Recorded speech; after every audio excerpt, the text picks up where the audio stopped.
बघा मित्रांनो, खूप सोपा प्रश्न आहे आणि असेच प्रश्न आपल्याला जमत नाही, कारण सारखेच असतात पण सॉल्व कसं करायचं याची ट्रिक आपल्याला माहीत नसते. समजून घ्या. इथं वर्गमुळात 5 गुणिला वर्गमुळात 5 गुणिला वर्गमुळात 5 गुणिला वर्गमुळात 5 हे चाललं इन्फिनिटिव्ह बरोबर क्वेश्चन मार्क आहे. आलं लक्षात? आला इथं क्वेश्चन मार्क. आता इथं काय दुसरा प्रश्न की वर्गमुळात 5 गुणिला वर्गमुळात 5 गुणिला वर्गमुळात 5 गुणिला वर्गमुळात 5 बरोबर क्वेश्चन मार्क. इथं इन्फिनिटिव्ह आहे, इथं इन्फिनिटिव्ह नाही आहे. मग दोनों सॉल्व कैसे करायचं, कैसे सॉल्व करेंगे इसको? बहुत ही सरल तरीका है. इसके पहले भी वीडियो में मैंने बता चुका हूँ कि इसको अगर ये इन्फिनिटिव्ह आहे, हे जर इन्फिनिटिव्ह असेल तर जो वर्गमुळात अंक असेल तोच आन्सर असेल.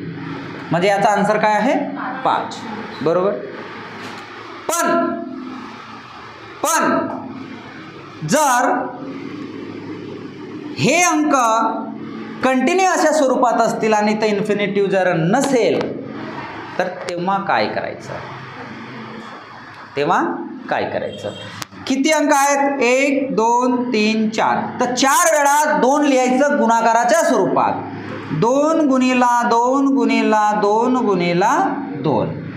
आलं लक्षात? कसं केलं आपण? 2 गुणिला 2 गुणिला 2 प्रत्येक प्रश्नात 2च लिहायचं.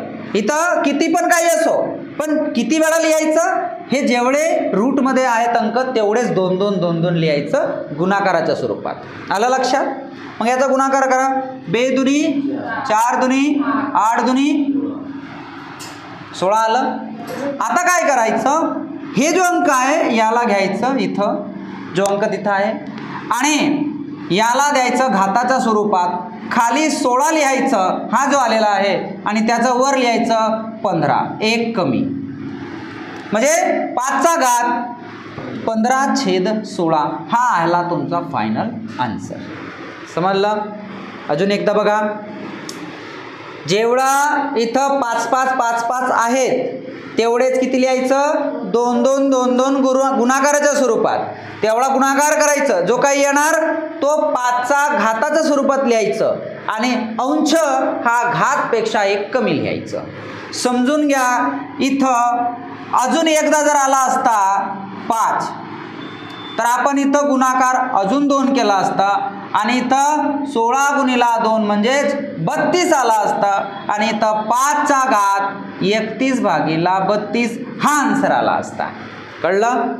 किस तरीके से सॉल्व किया मैंने, समझ गया आपको समझा? नहीं समझा होगा तो वीडियो को रिवाइंड करके देखिए, पिछला वीडियो देखिए, आपको जरूर समझ में आएगा, ये गारंटी है मेरी. ठीक है?